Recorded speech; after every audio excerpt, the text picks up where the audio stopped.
बॉलीवुड का एक ऐसा एक्टर जिसने 250 से ज्यादा फिल्मों में काम किया और ज्यादा फिल्मों में गुंडे और गैंगस्टर वाले किरदार निभाए।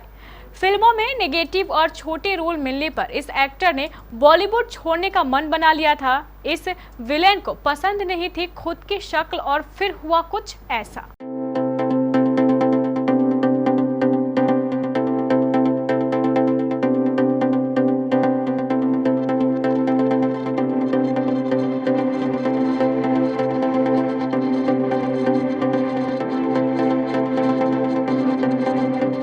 फिर हेरा फेरी में तोतला सेठ तुमको न भूल पाएंगे। इसमें बाबूजी और बादशाह में मोती का किरदार निभाने वाले शरद सक्सेना ने हिंदी के अलावा तेलुगु, तमिल और मलयालम फिल्म इंडस्ट्री में काम किया है।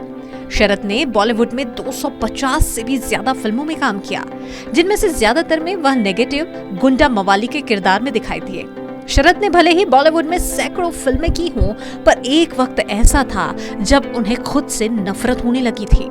वह बॉलीवुड में काम नहीं करना चाहते थे, वह खुद को गालियां बकते थे। इतना ही नहीं, उन्हें अपने चेहरे से नफरत हो गई थी। बता दें कि एक इंटरव्यू के दौरान शरद सक्सेना ने अपने इस दर्द को बयां किया था।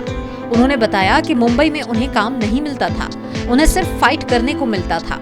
उन्होंने कहा कि मुझे अपनी शक्ल अच्छी नहीं लगती थी। सुबह हम जब तैयार होते थे तो अपनी शक्ल देखकर मैं गालियां दिया करता था कि हाँ भाई अब जा रहे हैं पीटने। हम लोग हीरोज के इंट्रोडक्शन सीन करते थे। शरद सक्सेना ने आगे कहा कि हीरो साहब आएंगे, हमारी पिटाई करेंगे और अपने आप को हीरो डिक्लेयर करेंगे और पिक्चर में आगे बढ़ेंगे। ये मेरा काम था और ये काम मैंने लगभग 25 से 30 साल तक किया है। शरद इससे ऊब गए थे। उन्होंने इंडस्ट्री छोड़ने का मन बना लिया था। इसके लिए उन्होंने अपनी पत्नी से भी बात कर ली थी। पत्नी के सपोर्ट से उन्होंने इंडस्ट्री भी छोड़ दी, लेकिन उनके नसीब को मानो कुछ और ही मंजूर था। शरद सक्सेना ने कहा कि एक दिन मैंने अपनी पत्नी से पूछा कि कुछ पैसे वैसे हैं। उन्होंने कहा हाँ है।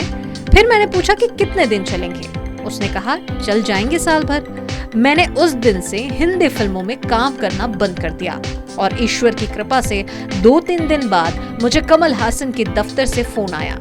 उन्होंने मुझे गुना नाम की पिक्चर में रोल दिया, जो एक तमिल फिल्म थी।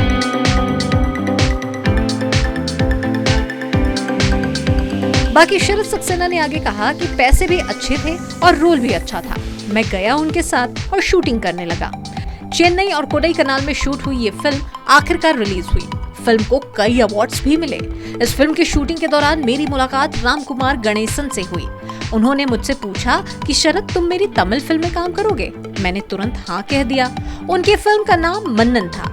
उसमें रजनीकांत लीड रोल में थे और मैं विलन था। शरद सक्सेना इसके बाद मोहनलाल समेत कई साउथ के बड़े कलाकारों के साथ फिल्में की और कभी पीछे मुड़कर नहीं देखा। उन्होंने तमिल, तेलुगु और मलयालम फिल्मों में काम किया। तो वाकई शरद सक्सेना की ये स्टोरी काफी इंस्पायरिंग है कि जब भी कोई आदमी हताश हो जाता है, निराश हो जाता है और सारी उम्मीदें जब खो बैठता है, तभी उसके साथ में कुछ ऐसा चमत्कार होता है जिसे वह कभी भुला नहीं सकता और उसके जीवन में एक नया मोड़ आ जाता है। कुछ ऐसा ही हुआ शरद सक्सेना के साथ।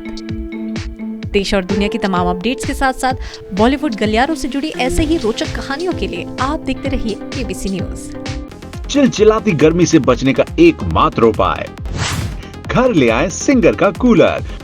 शानदार हवा के साथ साथ शानदार डिजाइन भी। Tower fan, table fan, wall fan और सीलिंग फैन की पूरी रेंज 2 साल की वारंटी के साथ, वो भी भारी डिस्काउंट पर। पता सतीश सिक्योरिटी, नियर ऋषि भवन, बड़ा बाजार, Katihar. Phone number 06452 242 mobile number 9297979709।